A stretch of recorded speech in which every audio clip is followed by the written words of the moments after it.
যেমন আয়েশা রাদিয়াল্লাহু তাআলা আনহা যে বিবরণ পেশ করেছেন যে রাসূল সাল্লাল্লাহু আলাইহি সাল্লাম বললেন যে আনাস, তুমি একটি ভেড়া কিনো শিংওয়ালা, এমন একটি ভেড়া নিবে যেটা কালোতে খায়, কালোতে হাঁটে, কালোতে শয়। এরকম একটি কুরবানি নিয়ে আসা হলো যে তিনি কুরবানি করবেন। তখন তিনি আয়েশা রাদিয়াল্লাহু তাআলা আনহাকে বলেন, আয়েশা তুমি একটা ছুরি নিয়ে আসো, ধারালো করে নিয়ে আসো।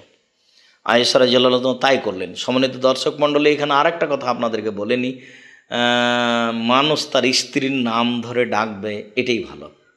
রাসূল সাল্লাল্লাহু আলাইহি সাল্লাম মাঝে মধ্যে স্ত্রীর নাম ধরে ডেকে বলতেন কাজে, যেমন এখানে আল্লাহ নবী বলেন আয়েশা ছুরিটা ধারালো করে নিয়ে আসো। যেমন অন্য জায়গাতে আল্লাহ রসুল বলেছেন আয়েশা হালুম মিল আয়েশা না বিলিল খুমরাতে মিলাল মসজিদ, মসজিদ থেকে আমাকে চাটাইটা দাও। তাহলে বোঝা যাচ্ছে আল্লাহ নবী আয়েশাকে নাম ধরে আদেশ করতেন।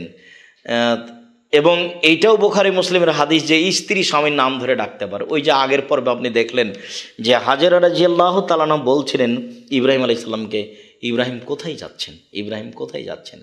পৃথিবীর দ্বিতীয় মহামানব ইব্রাহিম আলাইহিস সালাম, তার নাম ধরে যদি মানুষ ডাকতে পারে, তাহলে কি আজ মানুষ তার স্বামীর নাম ধরে ডাকতে পারে না? ইব্রাহিম আলাইহিস সালামের নাম ধরে ডাকা চলে, আর আপনার নাম ধরে আপনার স্ত্রী ডাকতে পারে না? আপনি ইব্রাহিম আলাইহিস সালাম চেয়ে সম্মানী হয়ে গেলেন।